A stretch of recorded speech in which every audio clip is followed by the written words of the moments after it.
ಆತ್ಮೀಯ H16 news ಅರ್ಥಾತ್ ಹೇ ಸೀತಾರಾಮಗೆ ಸ್ವಾಗತ. ನಾನು ನಿಮ್ಮ MI ಅಥವಾ ಮಲ್ಲಪ್ಪ ಜೋತಾವಾರ್. ಆದ್ಮೇಲೆ ಈಗ ತಾವು ದಿನ ಸುದ್ದಿಗಳನ್ನ ಅದರ ಜೊತೆಗೆ ವಿಶೇಷತೆಗಳನ್ನ ನೋಡ್ತಾ ಹೋಗಿ ವಿಶೇಷ ಈ ಮೊದಲನೇ ಸುದ್ದಿಯನ್ನು ನೋಡಿ. ನಾನು ಗೃಹ ಸಚಿವನಾಗಿದ್ದೀನಿ. ಮಾಹಿತಿ 79 ಕೋಟಿ ರಿಕವರಿ ಮಾಡಿದರು ಔಟ್ ಆಫ್ 84 ಕ್ರೋರ್ಸ್. ಈ 79 ಕೋಟಿ ರಿಕವರಿ ಮಾಡಿದಾಗ ನಾಗೇಂದ್ರ ಅವ್ರ ಕಡೆಯಿಂದ ಒಂದು 5 ಕೋಟಿನೋ 10 ಕೋಟಿನೋ ಇಲ್ಲ 50 ಕೋಟಿನೋ ರಿಕವರಿ ಆಗಬೇಕಾಗಿತ್ತು. ಅವರು ದುರುಪಯೋಗ ಮಾಡಿದ್ದಾರೆ. ಒಂದು ವೇಳೆ ಅವರು ಯಾವುದಾದ್ರೂ ರೂಪದಲ್ಲಿ ಅವ್ರ ಅಕೌಂಟಿಗೆ ಹಣ ಹೋಗಿದ್ರು, ಅವರು CBIನವರಾಗಲಿ ED ಅವರಾಗಲಿ ರಿಕವರಿ ಮಾಡೋದು. ಈಗ ಅದು ಯಾವುದೂ ಇಲ್ಲ ಅಂದರೆ ಅವರು ಇನ್ವಾಲ್ವ್ ಆಗಿಲ್ಲ ಅಂತ ಆಯ್ತಲ್ಲ, ಗಮನಕ್ಕೆ ಬಂದಿರ್ಬೋದು. ಆದರೆ MDನೇ ಚೆಕ್ಕಿಗೆ ಸೈನ್ ಹಾಕೋದು, ಅವ್ರು ಮಿನಿಸ್ಟರ್ ಹಾಕೋದಿಲ್ಲ. ಯಾರು ತೊಗೊಂಡಿದ್ದಾರಲ್ಲ, ಅವ್ರು ಹೇಳಿರೋದನ್ನ ವೆರಿಫೈ ಮಾಡಿದ್ದಾರೆ, CIDನವ್ರು ವೆರಿಫೈ ಮಾಡಿದ್ದಾರೆ. ಅದರಲ್ಲಿ ಒಂದು ವೇಳೆ ಅದು ಸತ್ಯನೇ ಆಗಿದ್ದರೆ ಇವರಿಗೂ ಕೂಡ ಕೇಳೋರಲ್ವಾ.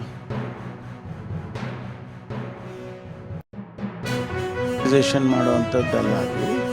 ಈಗ ನಮಗೆ ಕೆಲವು ಸಾರ್ವಜನಿಕರ ಉದ್ದೇಶದಿಂದ ಕೆಲವು ಕೆಲಸಗಳನ್ನ ಮಾಡಬೇಕಾದಂಥ ಸಂದರ್ಭದಲ್ಲಿ ಅದಕ್ಕೆ ಪ್ರೊವಿಷನ್ ಮಾಡ್ಕೊಳ್ಳೋಕ್ಕೆ ಅಂತೇಳಿ ಮಾಡಿದ್ದಾರೆ.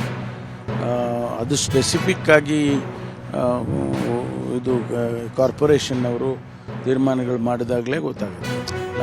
ಮೊದಲು ನಾನು ಬೆಂಗಳೂರಿನ ಉಸ್ತುವಾರಿ ಸಚಿವನಾಗಿದ್ದಾಗ ಕೂಡ ಅದರ ಬಗ್ಗೆ ಚರ್ಚೆ ಮಾಡಿದ್ವಿ. ನಾವು ರಸ್ತೆಗಳಿರೋದು ಜನ ಓಡಾಡೋದಕ್ಕೆ, ಎರಡೂ ಸೈಡು ಕಾರ್ಗಳು ಅಥವಾ ವೆಹಿಕಲ್ಸ್ ನಿಲ್ಲಿಸ್ಬಿಟ್ರೆ ಅಲ್ಲಿ ರಸ್ತೆಗಳೇ ಮುಚ್ಕೊಂಡು ಹೋಗುತ್ತೆ.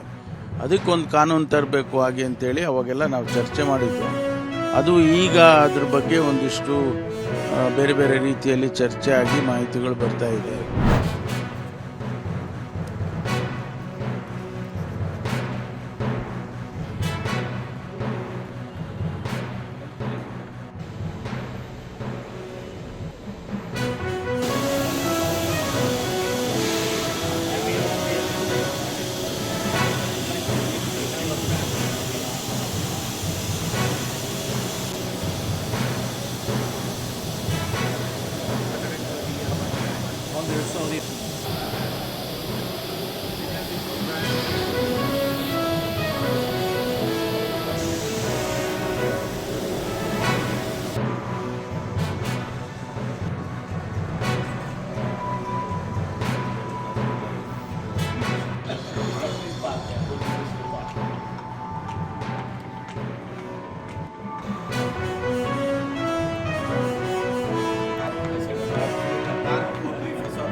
ಸ್ನೇಹಿತರೆ, ಇವತ್ತು ವಿಶೇಷವಾಗಿ ಒಂದು ವಿಚಾರವನ್ನು ತಮ್ಮಲ್ಲಿ ಚರ್ಚೆ ಮಾಡಬೇಕು ಅಂಥೇಳಿ ಮತ್ತು ವಿಚಾರಗಳನ್ನು ತಿಳಿಸ್ಬೇಕು ಅಂಥೇಳಿ ಹೇಳಲಿಕ್ಕೆ ಆಸೆ.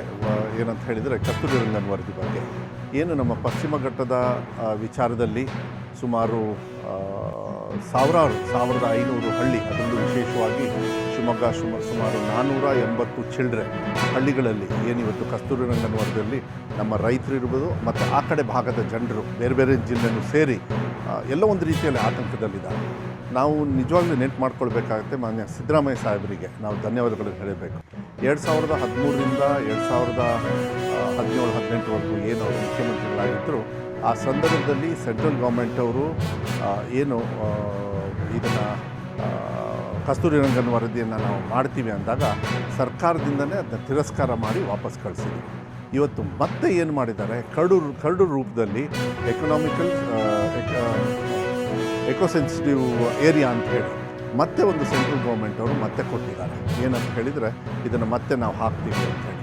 ದಯವಿಟ್ಟು ಅದ್ರ ಬಗ್ಗೆ ಗಾಬರಿ ಆಗೋದು ಬೇಡ. ನಮ್ಮ ಸರ್ಕಾರ ಯಾವತ್ತೂ ಕೂಡ ಆ ಕಡೆ ಭಾಗದ ಜನರ ರಕ್ಷಣೆಗೆ, ರೈತರಿಗೆ, ಯಾರ್ಯಾರು ಅಲ್ಲಿ ಜನವಸತಿ ಇದೆ ಅವರಿಗೆಲ್ಲರಿಗೂ ಕೂಡ ರಕ್ಷಣೆ ಕೊಡ್ತಕ್ಕಂಥದ್ದನ್ನು ಮತ್ತೆ ಇದನ್ನು ರಿಜೆಕ್ಟ್ ಮಾಡಿ ಮತ್ತೆ ವಾಪಸ್ ಸೆಂಟ್ರಲ್ ಗೌರ್ಮೆಂಟಿಗೆ ಕಳಿಸ್ತಕ್ಕಂಥ ವ್ಯವಸ್ಥೆಯನ್ನು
ನಾವು ತೆರಿಗೆ ಹಣ ಏನು ಸಂಗ್ರಹ ಮಾಡ್ತೀವಿ ರೀ ಒಟ್ಟಕ್ಕೆ ವರ್ಷಕ್ಕೆ ಆ ಹಣದಲ್ಲಿ 5% ಐತಿ.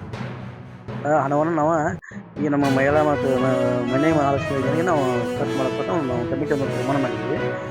ಈ ಯೋಜನೆಯಿಂದ ಕಡುವು ಬಡತನದಲ್ಲಿ ಇರತಕ್ಕಂಥ ಮಹಿಳೆಯರಿಗೆ ಒಂದು ಅನುಕೂಲವಾಗಲಿ ಮತ್ತು ಆಗಬೇಕು. ಮತ್ತು ನಾವೇನು ಅವರ ಸೂಕ್ತ ದಾಖಲೆಗಳನ್ನು ಕೊಟ್ಟ ಮೇಲೆ ನಾವು ಏನು ತಾಯಿ ಹೆಸರು ಚೆಕ್ ಕೊಡ್ತಿರಲ್ಲ, ಆ ತಾಯಿ ಹೆಸರು ಚೆಕ್ ಕೊಟ್ಟು ಅವ್ರು ಎಫ್ ಡಿ ಮಾಡಿದ್ರೆ ಮುಂದೆ ಮಕ್ಕಳಿಗೆ ಒಂದು ಮದುವೆ ಆಗಲಿ, ಒಂದು ಶಾಲಾ ಶಿಕ್ಷಣ ಅನುಕೂಲ ಆಗಲಿ ಅದೊಂದು ಈ ಉದ್ದೇಶದಿಂದ ನಮ್ಮ ಮಾಡಿದ್ವಿ ಕ್ರಮ. ಅದರ ಜೊತೆಗೆ ಹೆಣ್ಣು ಮಕ್ಕಳ ಒಂದು ಬೆಳವಣಿಗೆ, ಆಮೇಲೆ ಹೆಣ್ಣು ಮಕ್ಕಳ ಒಂದು ಪ್ರೋತ್ಸಾಹವಾಗಿ ಈ ಒಂದು ಕಾರ್ಯಕ್ರಮವನ್ನು ಹಮ್ಮಿಕೊಂಡು ಕರ್ನಾಟಕ ರಾಜ್ಯಾದ್ಯಂತ 93 ಗ್ರಾಮದಲ್ಲಿ ಇದನ್ನು ಜಾರಿಗೆ ತಂದಿರುವುದು ಒಂದು ಯೋಜನೆಯಾಗಿರುವಂಥ ಮನೆ ಮಹಾಲಕ್ಷ್ಮಿ. ಈ ಕಾರ್ಯಕ್ರಮ ಅದ್ಭುತವಾಗಿರ್ತಕ್ಕಂಥ ಒಂದು ಕಾರ್ಯಕ್ರಮ.